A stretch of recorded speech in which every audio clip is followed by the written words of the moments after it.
Obat terbaik adalah badan kita sendiri.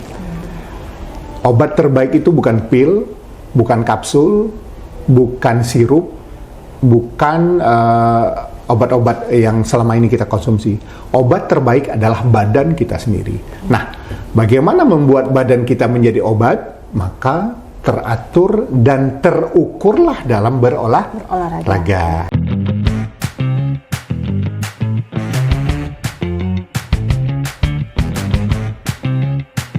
Assalamualaikum warahmatullahi wabarakatuh. Halo Sobat Batanata, apa kabarnya hari ini? Senang sekali Batanata Podcast bisa hadir kembali yang tentunya memberikan pengetahuan, wawasan seputar tentang kesehatan. Baik, bersama saya Dr. Fauzia selaku host Anda pagi ini. Mari kita mulai podcast dengan membaca Bismillahirrahmanirrahim.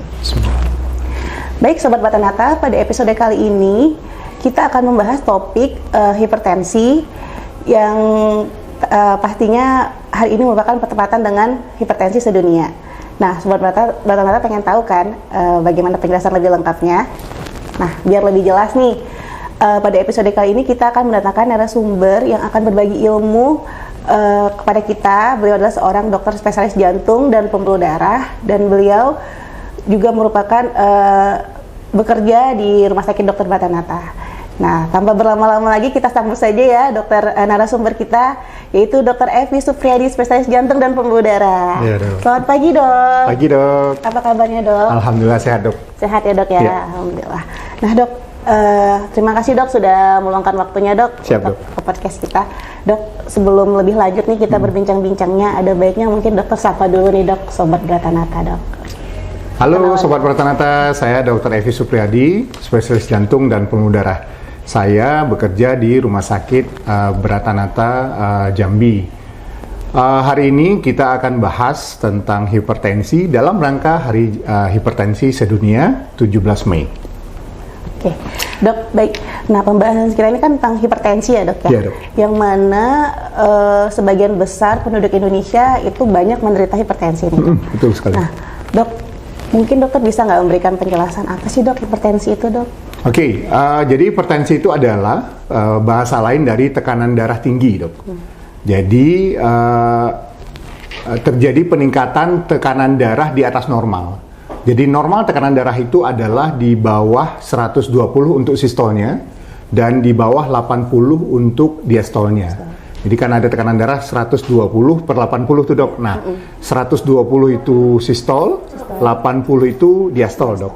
Nah, tekanan darah tinggi kita bagi menjadi dua. Satu, hipertensi stage 1, di mana tekanan darah sistolnya di atas 140 mm merkuri, dan tekanan darah diastolnya itu 90 sampai 99 mm merkuri. Nah, yang kedua ada tekanan darah atau hipertensi stage 2, di mana tekanan darah sistolnya di atas atau sama dengan 160 mm merkuri dan tekanan darah diastolnya di atas 100 mm merkuri. Sekarang bahkan JNC7 membagi prehipertensi, Dok.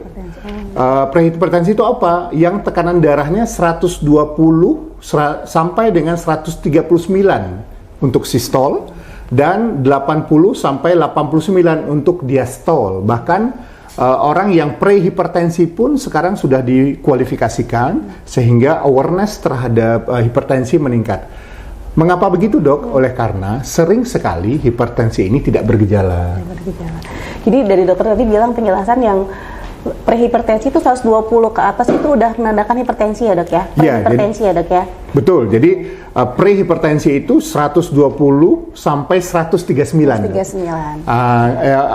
Untuk sistolnya, sedangkan untuk diastolnya 80 sampai 89. Kita sebut hipertensi stage 1 itu di atas atau sama dengan 140.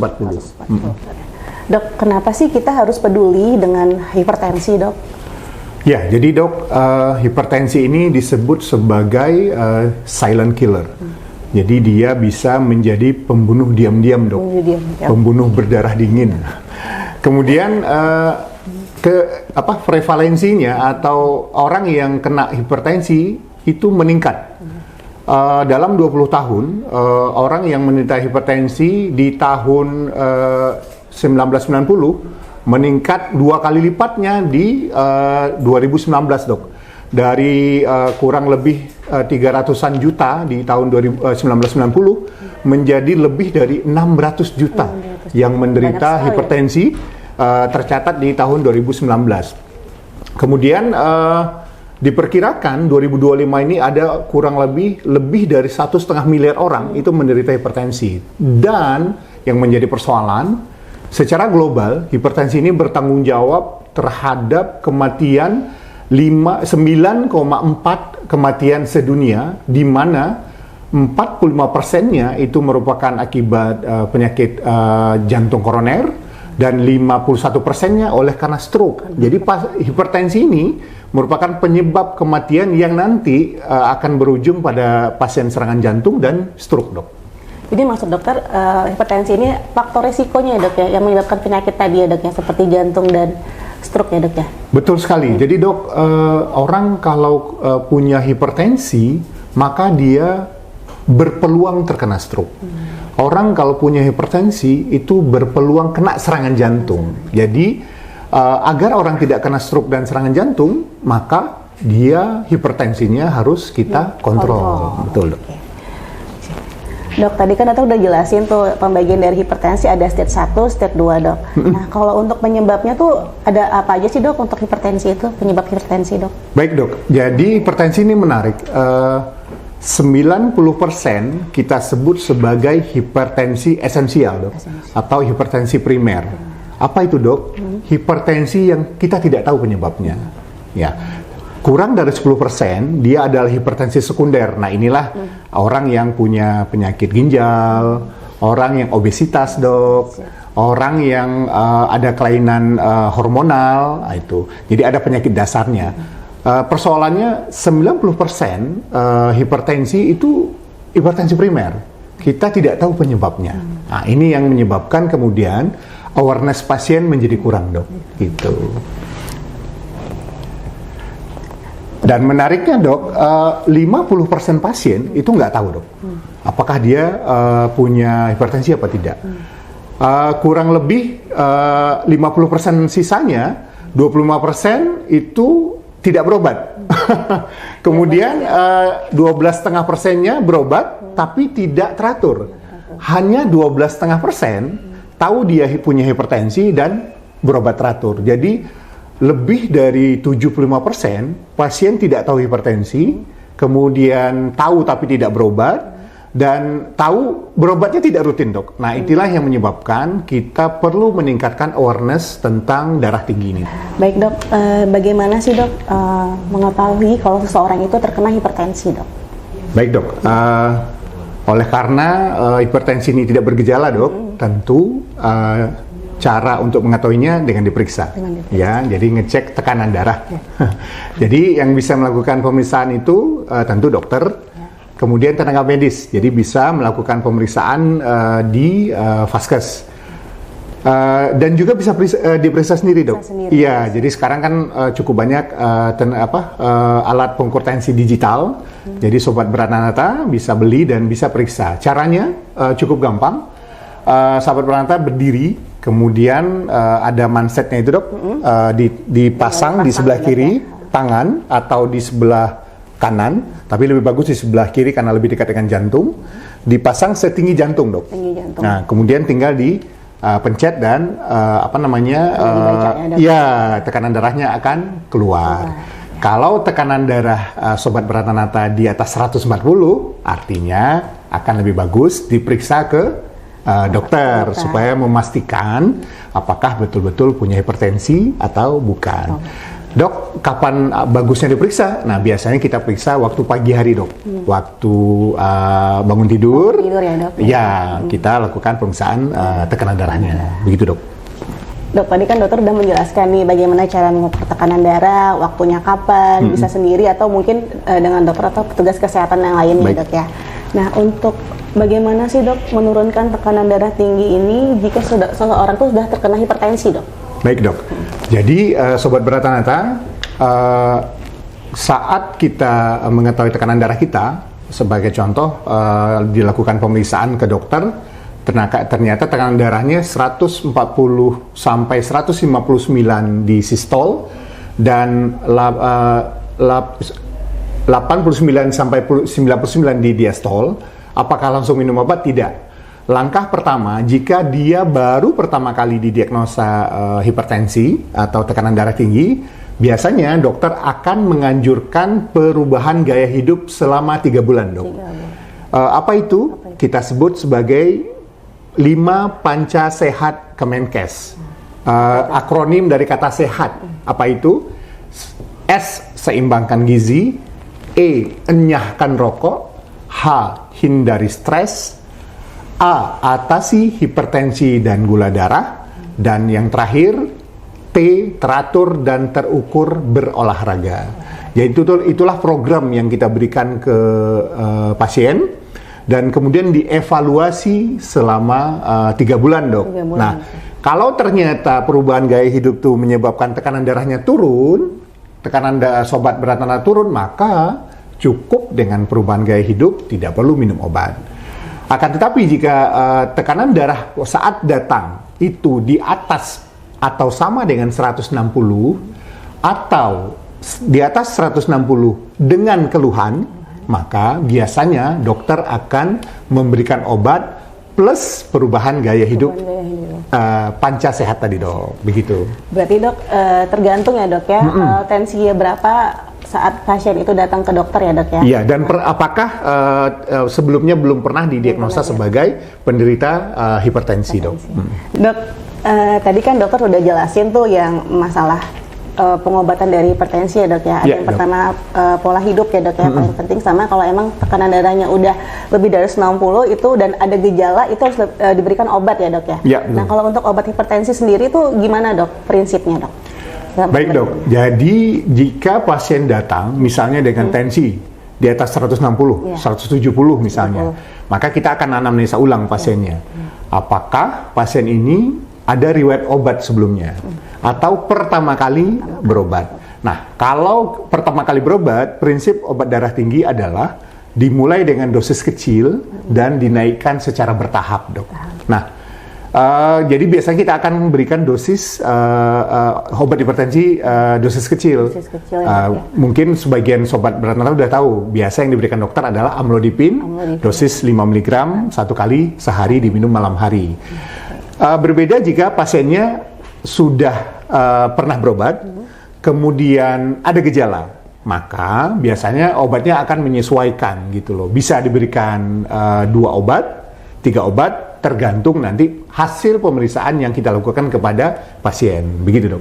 Tergantung juga respon dari tekanan darahnya juga ya, dok ya? Betul, jadi biasa kita evaluasi bisa selama 1 minggu, 1 bulan. Biasanya kalau pasien BPJS, kita evaluasi 1 minggu, dok. 1 minggu. Nah, setelah 1 minggu kita evaluasi, kalau tekanan darah yang kita targetkan tercapai, obat kita pertahankan. Tapi kalau tekanan darah yang mau kita capai tekanan darah yang mau kita capai tidak mencapai target, maka obat akan kita naikkan dosisnya atau kita tambah obat baru. Obat baru ya, dok. Yeah. Oke, dok. Tadi kan dokter udah jelasin tuh masalah obat ya, dok ya, untuk menurunkan tekanan darah. Nah, untuk gejala yang spesifiknya apa ya, dok, ya, dari hipertensi, dok? Keluhannya, dok, untuk gejala. Iya, jadi sebenarnya hipertensi ini bisa atau memiliki target organ, dok.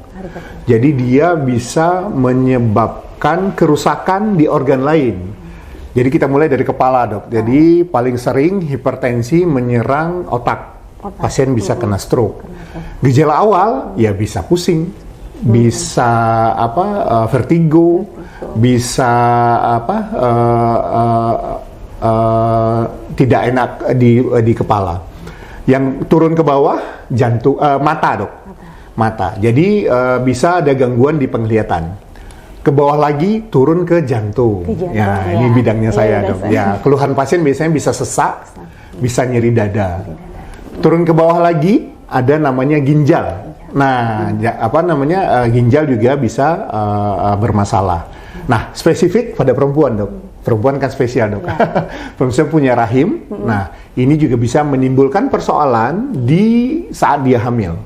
Nah, kita sebut sebagai eklamsi dan preeklamsi. Itu juga bisa meningkatkan tekanan darah. Nah, gejala yang muncul ke pasien itu tergantung organ yang terganggu tadi. Ya. Nah, kalau dia belum bergejala, maka pemeriksaan yang kita lakukan juga berhubungan dengan itu, dok. Biasa kita lakukan satu pemeriksaan rekam jantung atau EKG, kemudian toraks foto untuk melihat apakah jantungnya sudah ada pembesaran. Berikutnya fungsi ginjal, dok. Kita cek ureum dan kreatinin. Kadang-kadang kita juga bisa melakukan pemeriksaan fundoskopi untuk melihat di retinanya sudah ada pelebaran atau belum. Kurang lebih begitu, dok. Berarti itu termasuk dari komplikasi ya, dok ya? Iya, betul sekali. Jadi seperti yang kita bahas tadi bahwa ini silent killer, dok. Tiba-tiba pasien plek kena stroke, tiba-tiba meninggal, makanya kita sebut sebagai silent killer. Dan ini membuat kita harus punya awareness lebih. Oleh karena 50% tidak bergejala. 25% bergejala, tapi pasien nggak mau minum obat. Hanya 12,5% yang betul-betul rutin meminum obat. Jadi hal ini menyebabkan kita perlu memberikan edukasi kepada masyarakat agar masyarakat mau setidaknya melakukan pemeriksaan tekanan darah, dok. Jadi harus rutin ya, dok ya, memeriksa tekanan darah ya, dok, baik di rumah ataupun di fasilitas kesehatan ya. Betul, dok. Apalagi kalau dia sudah laki-laki berusia di atas 40 tahun, perempuan di atas 50 tahun. Jadi akan lebih baik jika sudah laki-laki di atas 40 tahun, perempuan di atas 50 melakukan pemeriksaan tekanan darah secara rutin. Bisa sekali seminggu atau sekali 2 minggu begitu, dok. Jadi nggak harus setiap hari ya, dok? Enggak. Oke, dok, tadi kan dokter udah jelasin tuh, dok, komplikasi dan juga gejala-gejala ya, dok ya. Nah, kalau sudah pada pasien yang menderita hipertensi, itu baiknya dietnya seperti apa, dok ya? Nah, ini menarik, dok. Jadi garam, dok. Garam. Jadi sodium ini menjadi musuh untuk hipertensi. Maka salah satu yang kita anjurkan adalah mengurangi konsumsi garam. Berikutnya air putih. Jadi air putih ini ajaib ya. Jadi kita penting sekali mengkonsumsi air putih secara cukup. Berapa banyak, dok?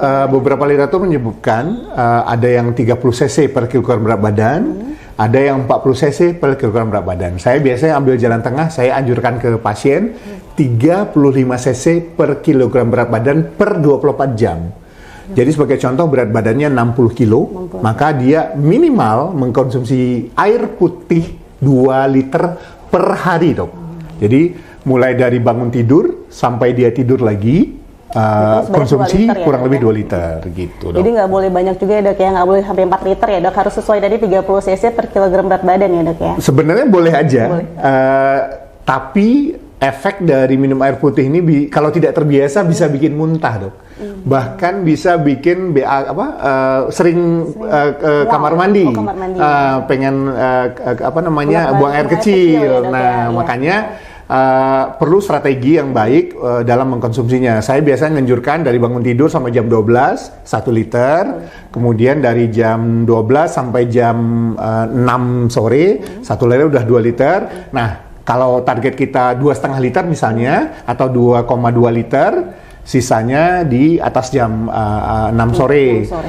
Ada baiknya tidak mengkonsumsi air putih terlalu banyak saat mau tidur, oleh karena supaya tidak mengganggu kualitas tidur.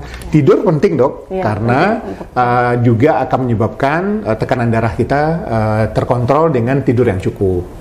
Kalau tidurnya kurang itu biasa tensinya akan naik ya, dok? Ya, betul sekali. Jadi kita menganjurkan ke pasien tidur sebaiknya 7 jam sehingga kualitas tidurnya akan sangat baik, dan usahakan tidurnya lebih cepat, dok. Lebih cepat, kalau bisa habis isya kita tidur, kemudian menjelang subuh kita bisa bangun seger lagi dan bisa berolahraga. Betul, Berarti Dok. kualitas dan kuantitas juga harus Betul baik sekali, ya, Dok, Dok. harus bagus ya, Dok. Iya.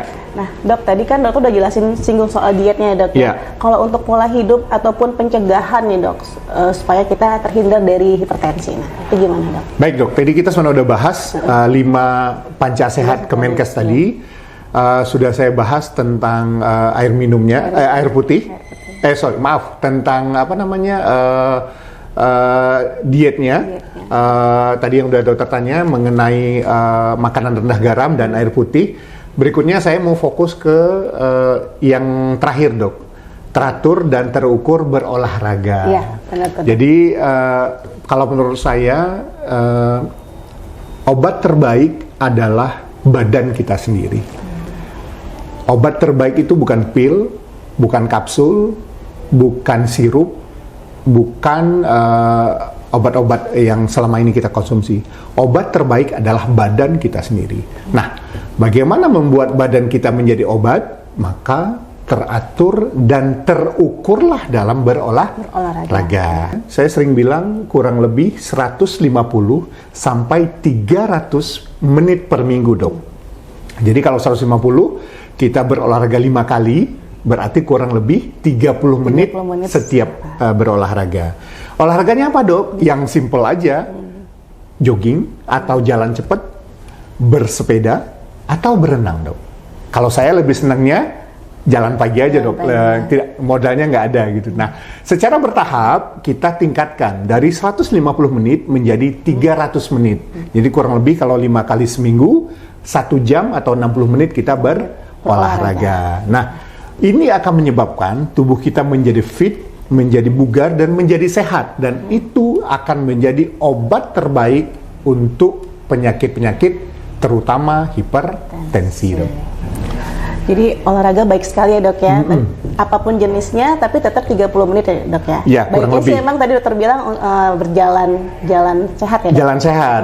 Yang tidak baik tuh begini, Dok. Olahraganya tidak terukur. Artinya, Dok, apa, Dok? Over ya, Dok ya. Iya, jadi kadang-kadang saya punya teman, dia olahraga sekali seminggu, Dok, di hari libur. Dari jam 7 sampai jam 12 main bulu tangkis. Kurang lebih 5 jam ya, Dok. Dia olahraga di satu hari, kemudian berjam-jam selama 5 jam dan itu tidak sehat. Jadi jantung kita itu jangan dipaksakan. Dok, gini, Dok, banyak sekali, Dok ya, mungkin masyarakat ya, Dok ya, umumnya beranggapan kalau minum obat hipertensi itu dapat merusak ginjal, Dok. Nah, itu gimana tanggapan dokter, Dok? Ya, jadi kita tadi sudah sharing bahwa salah satu organ yang bisa mengalami kerusakan oleh karena hipertensi adalah ginjal, Dok. Jadi jika sobat Beratanata sekalian tidak sakit terus minum obat, rusaklah ginjalnya. Berbeda kalau sobat Beratanata sekalian mempunyai hipertensi, minum obat akan menyebabkan obat tersebut menurunkan tekanan darah sobat Beratanata dan ginjalnya menjadi bagus, bukan malah menjadi tidak rusak. bagus. Betul, Dok. Jadi begitu, Dok. Jadi tetap harus minum obat rutin ya, Dok ya? Iya, betul sekali. Agar tekanan darah terkontrol dan ginjal juga sehat ya, Dok? Iya. Nah, Dok, kalau misalnya pasien di usia tua nih kan sering mengalami hipertensi ya, Dok, terutama di 60 tahun ke atas, Dok. Kalau ditanya kenapa sih kok saya udah ada hipertensi padahal sebelumnya tidak ada riwayat. Jadi tua, Dok. penyebab hipertensi adalah peningkatan tekanan darah arteri, Dok. Jadi kalau kita belajar dulu di Fakultas Kedokteran, pembuluh darah arteri ini dengan meningkatnya usia akan menyebabkan elastisitasinya atau dia menjadi kaku, Dok. Nah, kekakuannya inilah yang menyebabkan orang usia lanjut di atas 60 tahun menderita hipertensi. Jadi dia mengalami hipertensi secara alami oleh karena elaktivitas dari arterinya menjadi kaku dan inilah yang menyebabkan pasiennya mengalami hipertensi. Begitu, Dok. Jadi karena emang kekakuan dari pembuluh darah itu sendiri. Iya, betul sekali. Ya. Nah, jadi gimana nih Sobat Beratanata, sudah paham kan tentang hipertensi? Mungkin bisa saya simpulkan sedikit ya, Dok ya. Dok. Baik, Dok. Nah, baiknya emang selalu memeriksakan tekanan darah rutin ya dok, baik itu di rumah ataupun di Vaskes ya dok ya, di Vaskes Kesehatan. Nah dan tetap juga menerapkan pola hidup 5 panca sehat Kemenkes itu ya dok ya. Yang pertama mungkin ngurangin stres, pola hidup makanannya, kemudian hindari rokok dan rajin berolahraga ya dok ya. Iya betul. Nah, kemudian jika sudah bergejala ini baiknya emang bagusnya ke diperiksa segera ya dok ya, dan ke Vaskes yang terdekat. Minimal ke Vaskes. Vaskes ya dok ya. Iya betul. Nah mungkin untuk Sobat Bratanata yang ingin berkonsultasi lebih dalam, boleh langsung ke dokter spesialis penyakit jantung dan pembuluh darah di Rumah Sakit Bratanata ya dok ya? Iya betul. Nah, oke dokter, selagi terima kasih dok yang sebesar-besarnya dok, yang telah memberikan ilmu. Semoga ilmu yang dokter sampaikan hari ini bermanfaat bagi kita semua dok. Nah, dan buat Sobat Bratanata jangan lupa cek tekanan darahnya supaya kita terhindar dari hipertensi. Baik, terima kasih buat Sobat Bratanata yang sudah aktif menonton podcast sampai akhir. Sampai bertemu lagi di podcast Bratanata berikutnya. Baik, saya Dr. Fauzia dan Dr. Evi pamit undur diri. Wabillahi taufiq wal hidayah. Assalamualaikum warahmatullahi wabarakatuh. Salam sehat selalu.